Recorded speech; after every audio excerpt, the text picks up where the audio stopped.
NOS4A22, Chapter 15, Old Ghosts. Collection of valuable notes. You are never seeing demons. You are not hearing them. The word is only a word to describe your thoughts and affliction of negativity. So your battle is already won. Just don't forget, is all. You are stronger than the demons trying to pull you down because they are not real. Demons are only half real because they're only words, and their lies make them real when we believe them. I learned this as a child when they would visit me in my earliest memories, dreams. God gave me this thought of protection in my earliest thoughts. You must rest in the calm that is there, but you cannot see it. The calm is right there with you, but the demons, your own thoughts as manifested words through imagination, lie to you. You can do it. We can do it together always. I was told everyone has their demons. Well, this is true, but also remember what I told you. They aren't really real. They are only thoughts that the evil energy manifests through our imagination. These evil forces enter if you are not sober. You will achieve more peace when you keep conquering each day in your sane, sober mind, like I had to do. I'm here for you. If you're not okay, you will be.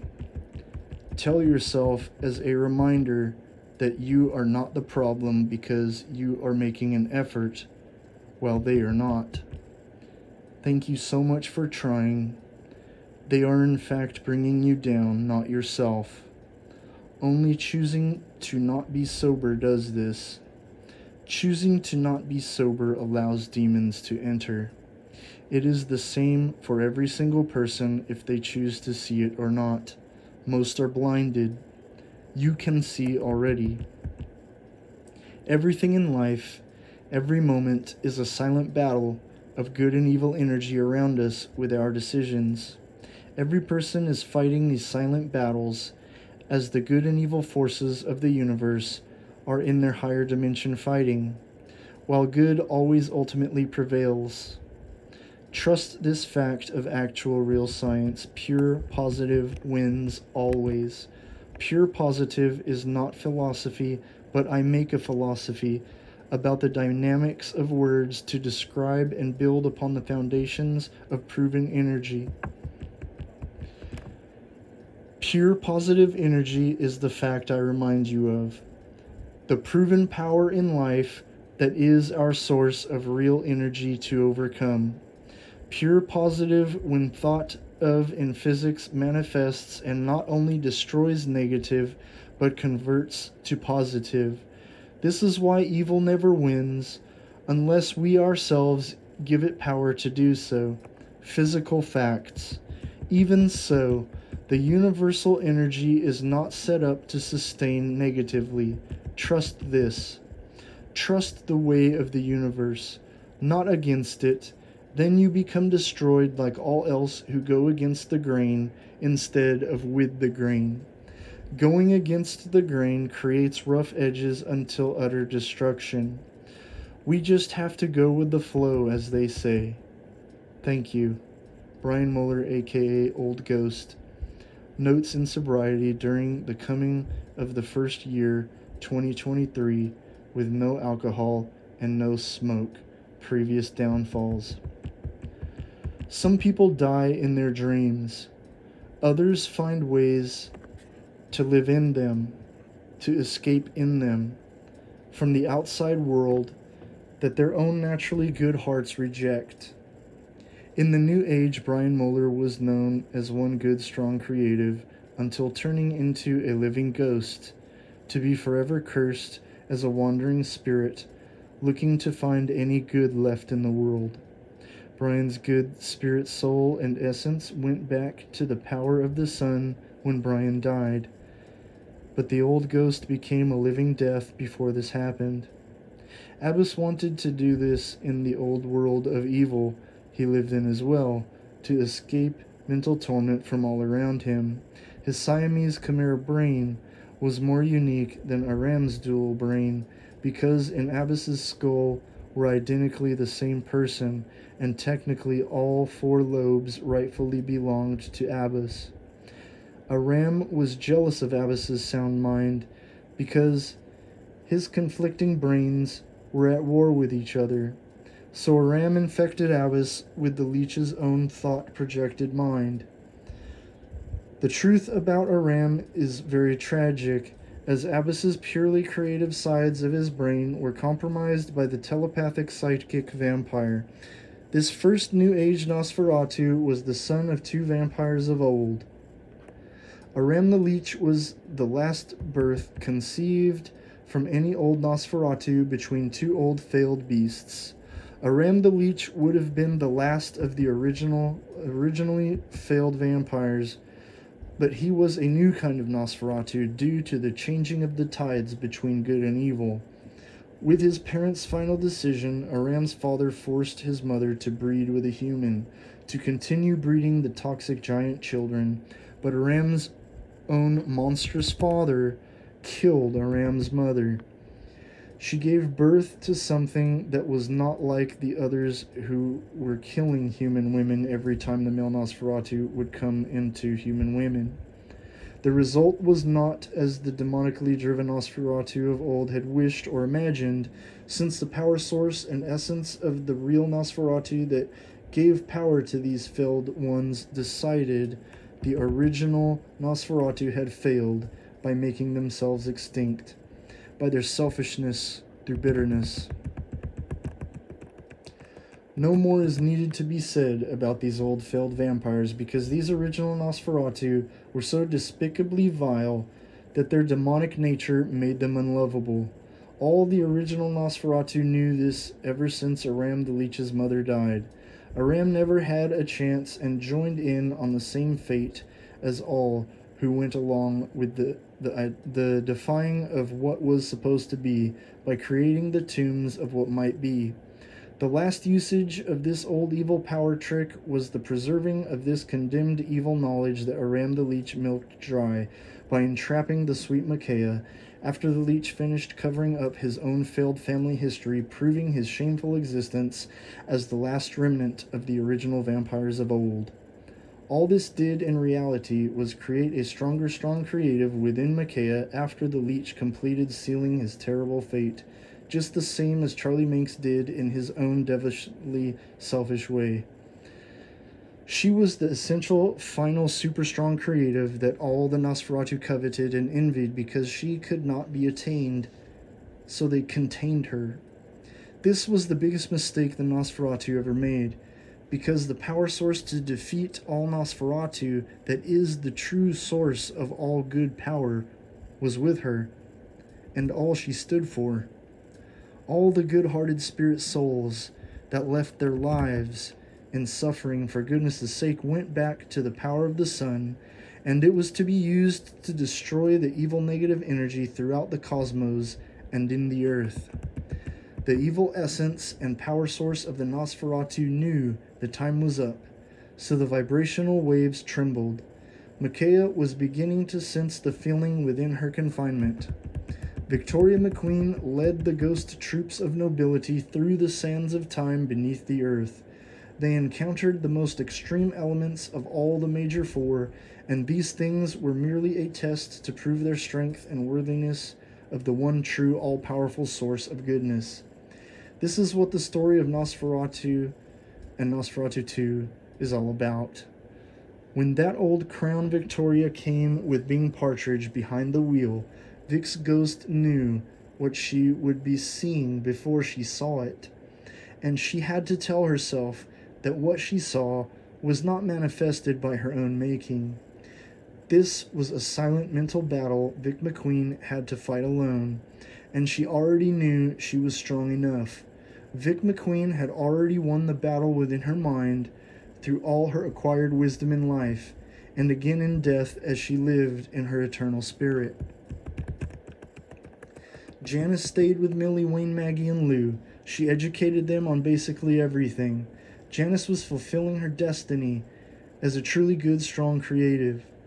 As Janice strengthened them with knowledge, she strengthened herself. Her strong creative abilities became majestic when she began to learn the ways to free Micaiah. This was the next goal, to have her there in Millie's paradise. Everyone agreed without any doubt that this was the thing pressing on all of their hearts. They were working on finding her husband after learning all they needed to know to avoid defeat from the elusive ways of the NOS4A22 and its creeping essence and power source that could never be traced when in use from the mental attacks it thrived on. Micaiah sent a copy to Janice and Maggie of the signal she sensed bouncing off of her. This was the eye-opener they needed. Once Vic and the noble ghosts came back in the millions, there was a huge celebration. No one could believe that all the ex-henchmen had been exterminated so quickly, like the children-harming pieces of shit they were. Vic had to remind everyone, there's something everybody needs to keep in mind. There's always going to be people in the world doing bad things. The worst fact we need to accept, as every age has needed to accept, is the fact that people are always going to be doing bad things. We just helped eliminate the worst of the worst. There will always be more, but we know that our job will never be done as long as there's people in the world. So we must stay here in Millie's paradise until the end of time, for whenever any new child predators pop up, because we know what biology teaches us. There is no rehabilitation for these people who do these things to children once they cross the line from thinking to acting upon their urges. We just might be able to stop people before they act on these things. Think of all the people we can save before they cross the line for whatever reason. Victoria McQueen became the good spirit guardian angel she was destined to be as she lived her life this way. Now, she was a good spirit who would save children from an otherwise terrible fate. Victoria McQueen realized that many families could be saved, not just the possibly potentially harmed children.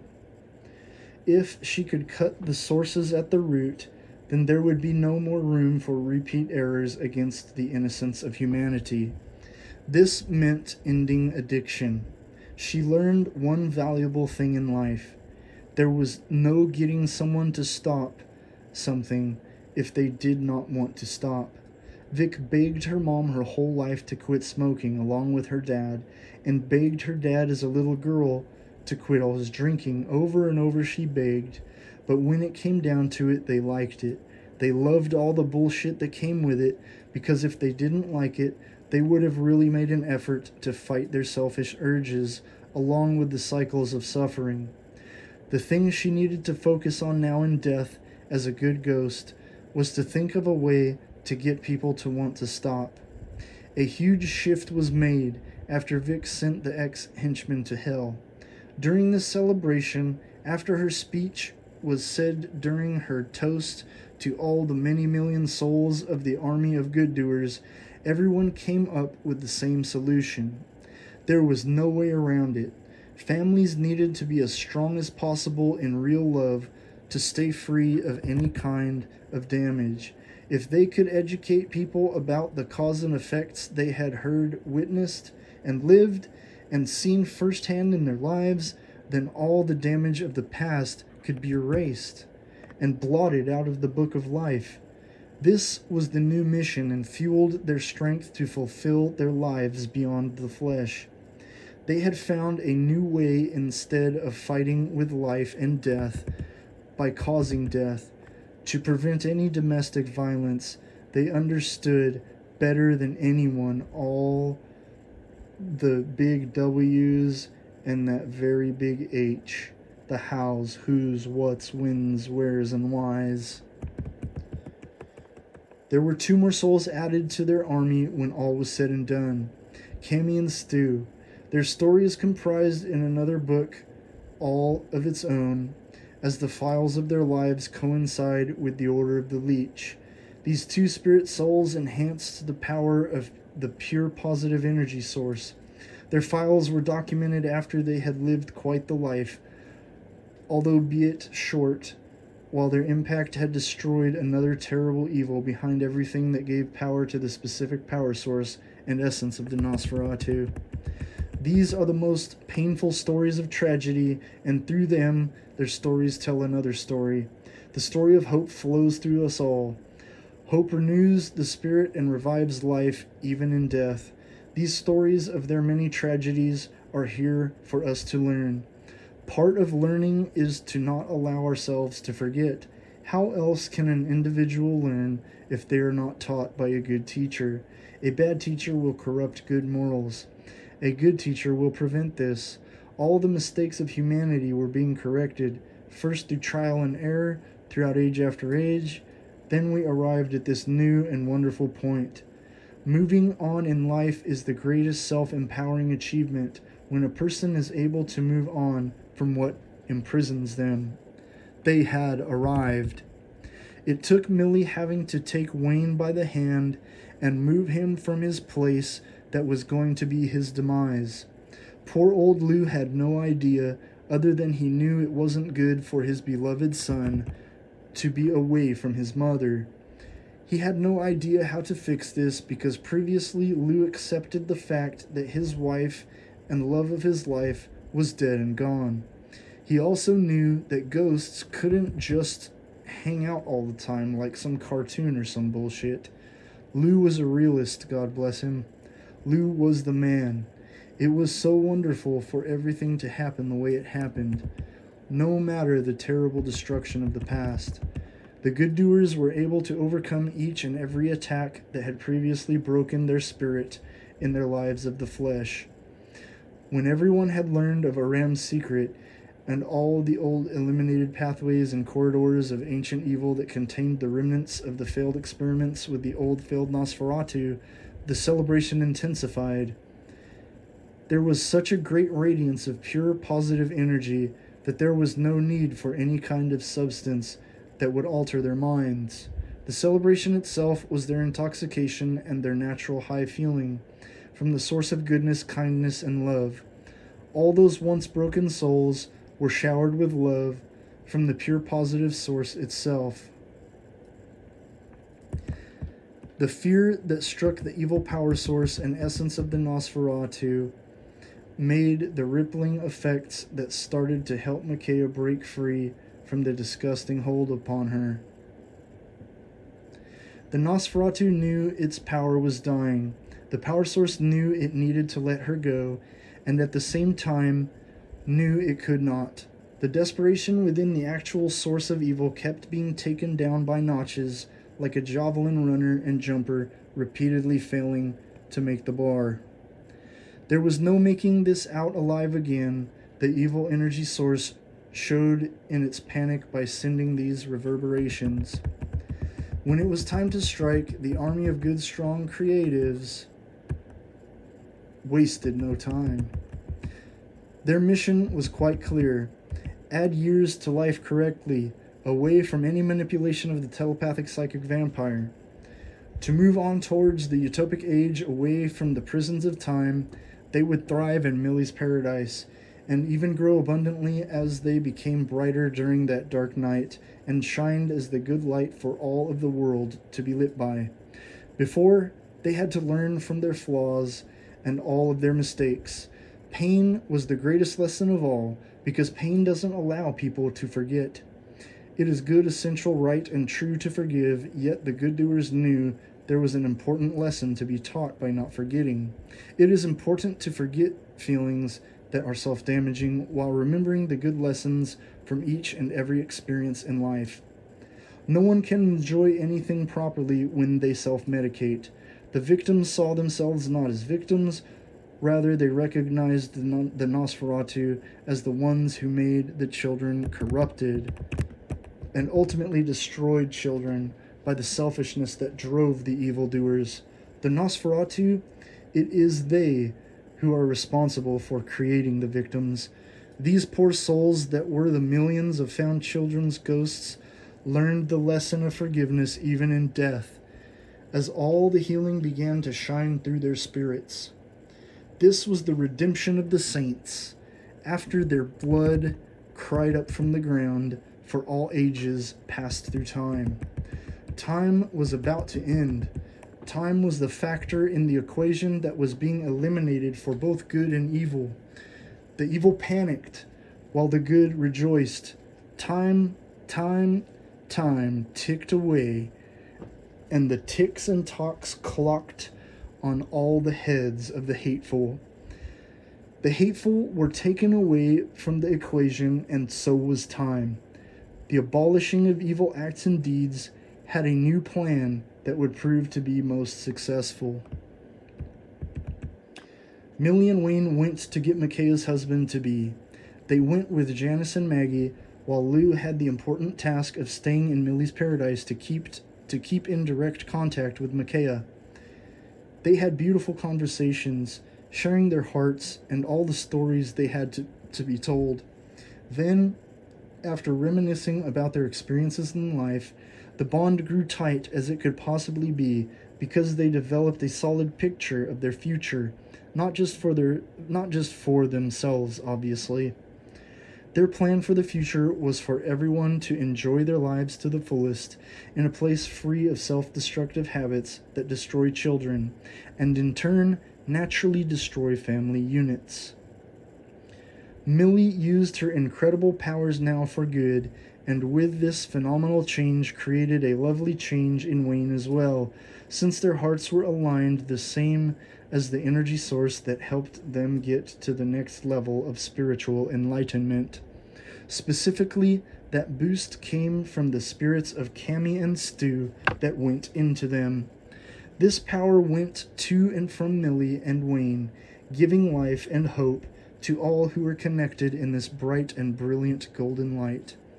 It was good for them to know that none of them were forgotten. None were rejected by the energy force that is good. None of these devilish lies held to be true in the end. Nothing the evil ones wanted came to fruition. All their lies they put in place and gave power helped anyone and only destroyed themselves.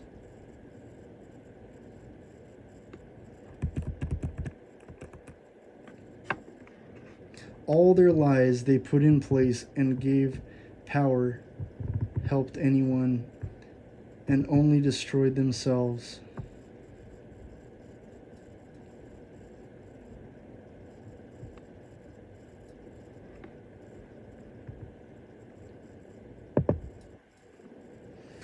All their lies they put in place and gave power didn't help anyone and only destroyed themselves.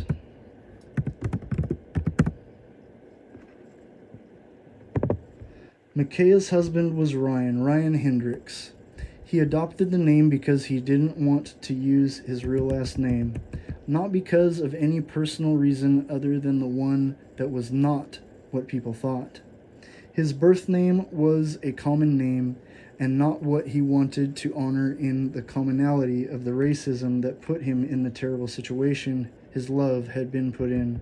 Ryan was a good young man. His heart couldn't take the pain, and the Good Doer crew came just in time with almost teleportation speed. "Why did you change your name?" Millie immediately asked when she suddenly popped up in his cell as he awaited execution. "Well, if you can't guess why, then I guess we both have a problem, because I'm wondering why I'm seeing you." Ryan made Wayne laugh as he showed up, holding Millie's hand as she tugged him along. After all this was explained, the man just wanted to get the hell out of there. So Millie took Wayne along with Ryan immediately through the bridge she had made. It was also immediately closed after disappearing, so as they stepped foot back into Millie's paradise.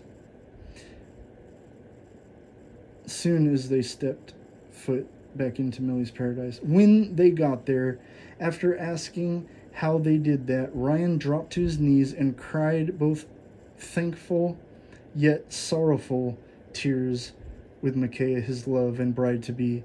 They were married there in a quick ceremony through the reflection of Micaiah's tomb of what might be. Ryan stayed there with Lou while everyone else went back out into the danger. The final stage had been set. Nothing more needed to be done other than protecting the paradise from the incoming attacks of the NOS4A22. They did just that. Carlos came with death very quickly, and the spirit of death immediately left the little girl that was with him. The only thing that was missing was the presence of Abbas and Fran.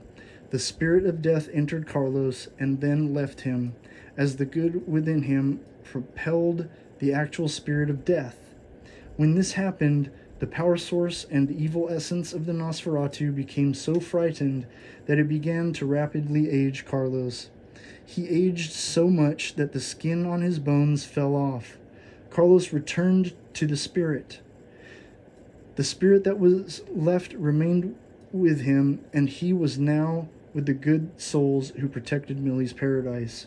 The actual power source and evil essence of the NOS4A22 itself had one more trick to pull off. Before Micaiah could get them, as she finally broke free from her prison of the tomb of what might be, as the curse simultaneously was broken that had the hold on her, the black crystal tears that she had cried were taken by the actual NOS4A22 force. This evil energy began to change the natural components and righteous elements of the quartz, and a terrifying monster was now being formed. This monster looked like a horned suit of armor that Dracula would have worn, only formed with jagged black quartz crystals. Instead of this monstrous sight destroying Millie's paradise and wreaking havoc on the world, and instead of the evil essence going to overtake Fran, the NOS4A22 power source went directly to the hidden place of the new self-taught NOS4A22, being Partridge. Abbas and Fran had just made it there, as Fran followed the signal that was calling her.